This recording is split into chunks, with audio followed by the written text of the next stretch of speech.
La suspensión de las mesas de diálogo, de las rondas de diálogo con la intermediación del gobierno de México y de Noruega en la Ciudad de México estuvo relacionada efectivamente con el no reconocimiento de la condición de diplomático especial, enviado especial, con todas las potestades de Alex Saab. Luego de esa suspensión, hace casi un año, se vinieron dando un conjunto de encuentros destinados a buscar de nuevo sentarse. El más reciente, con la participación del presidente Gustavo Petro y del presidente de Francia, Macron, en un esfuerzo de normalizar. Ahora bien, la oposición en ese lapso ha agregado una agenda adicional, que es la agenda de las primarias. Esto nos permite a nosotros deducir que hay una presión por parte de Estados Unidos y de sus aliados para buscar una candidatura única que se enfrente a un posible proceso electoral adelantado que está sobre la mesa de negociación próximamente. Obviamente que este esfuerzo de una candidatura unitaria pone en entredicho la posición de privilegio que los propios Estados Unidos le otorgó al exdiputado Juan Guaidó en su esfuerzo de construir un gobierno interino, gobierno paralelo, que acentuara la crisis en Venezuela. La jugada del gobierno de Estados Unidos es una jugada enmarcada en el contexto de la guerra compleja, una guerra que tiene múltiples factores y variables. Guerra económica, guerra diplomática, asfixia económica, intentos de magnicidio, una agenda transgresora violenta, intentar al mismo tiempo llamar a elecciones, generar disturbios internos. Y esto hay que comprenderlo en esa dinámica. La presencia del presidente de la Asamblea Nacional y jefe de la delegación en la mesa de diálogo que se suspendió en México, el diputado Jorge Rodríguez, y el encuentro que sostuvieron en Francia, es un indicativo de tres elementos sustanciales. La primera es la comprensión por parte de Francia que la estrategia de desconocimiento del gobierno constitucional del presidente Nicolás Maduro no surtió los efectos que ellos esperaban en el corto y mediano plazo.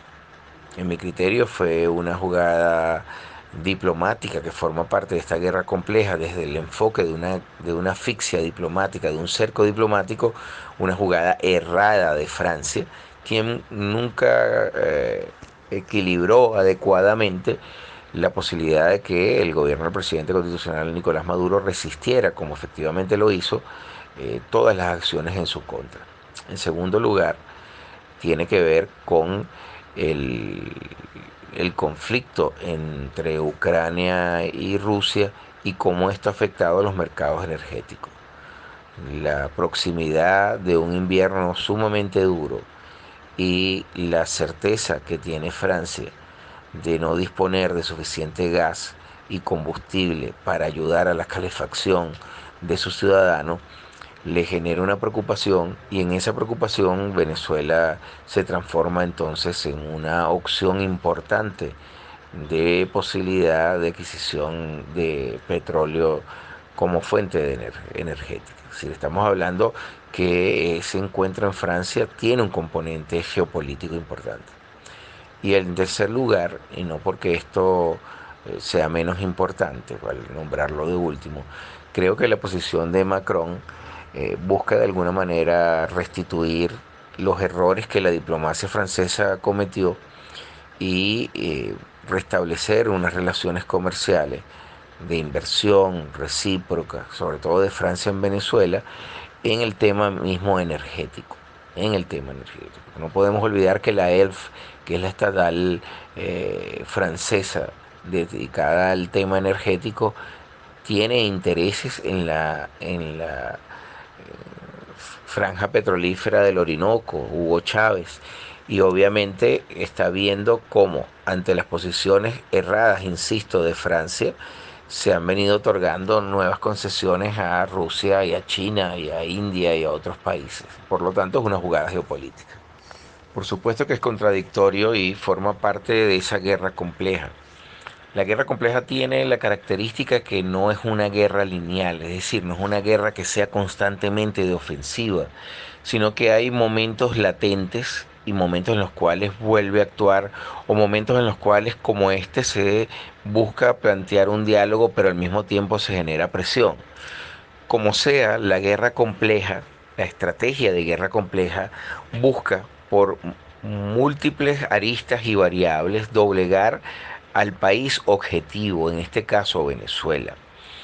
En este sentido, desde el punto de vista de una política enfocada en el realismo político, es decir, en la obtención de resultados, la Unión Europea está pensando pragmáticamente. Por una parte, anuncia y envía representantes que bajan la agresividad de su discurso comparado, por ejemplo, con las posiciones que la diplomacia de la Unión Europea tuvo entre 2019 y 2020. Estos nuevos pronunciamientos son mucho más suaves.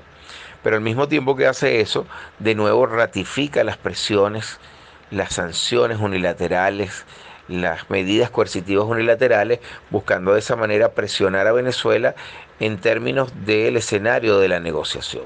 Es una estrategia híbrido compleja y debe ser visto en ese sentido. Por supuesto, la respuesta de Venezuela debe ser mantener su posición de insistencia en la flexibilización de las medidas coercitivas unilaterales como una forma de garantía para acudir a la mesa de negociación. La liberación de norteamericanos a cambio de los sobrinos Flores es parte de esas negociaciones de muy alto nivel y a nivel secreto que se ejecutan entre Estados Unidos.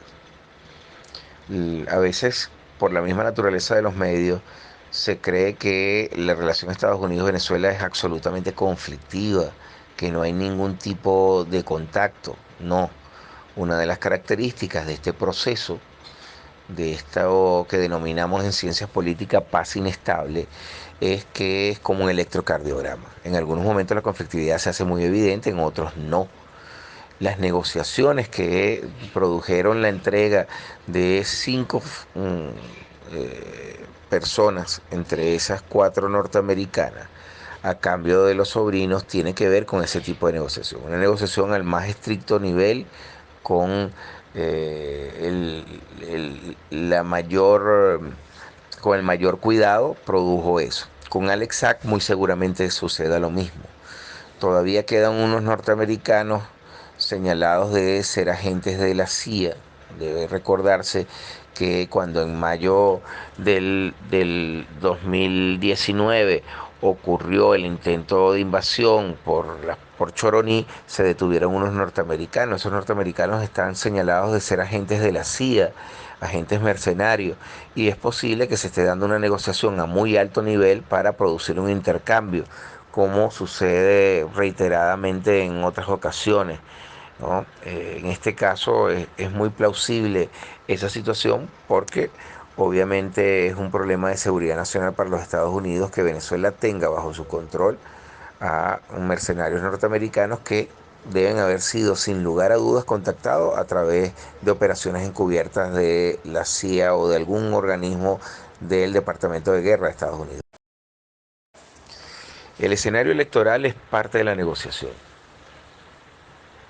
De alguna manera también al gobierno del presidente Nicolás Maduro puede resultarle ventajoso, porque si tomas en cuenta el contexto en el cual se encuentra Venezuela, donde las medidas coercitivas no han dado los resultados, a pesar de la presión que en algún momento tuvieron, cuando te das cuenta cómo se ha logrado en un gran esfuerzo de inversión la estabilización monetaria, la reducción del ataque contra el Bolívar, si te das cuenta de cómo hay un movimiento económico de inversión privada que refleja el impacto que en algún momento tuvo las medidas coercitivas y que obligó a los sectores privados, que no necesariamente son sectores cercanos al gobierno, a invertir en Venezuela, ¿no? Estamos hablando de una situación ventajosa en términos internos para las fuerzas del Partido Socialista Unido de Venezuela y del propio presidente Nicolás Maduro.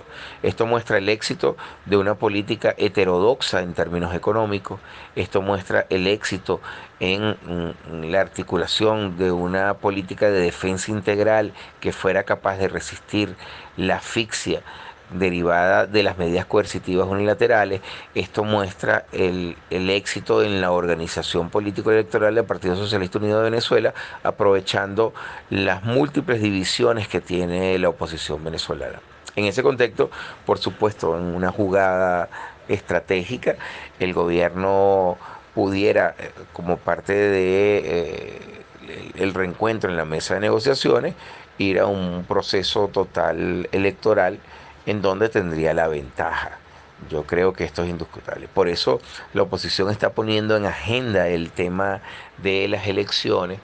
Por eso es que de alguna manera hay mucho ruido. Porque dentro de la oposición hay quienes apuestan a que se busque un consenso. Eso es, aquellos que insisten en que los Estados Unidos tengan una incidencia en la definición de la candidatura, y hay quienes quieren medirse. Este fraccionamiento también favorece al gobierno nacional.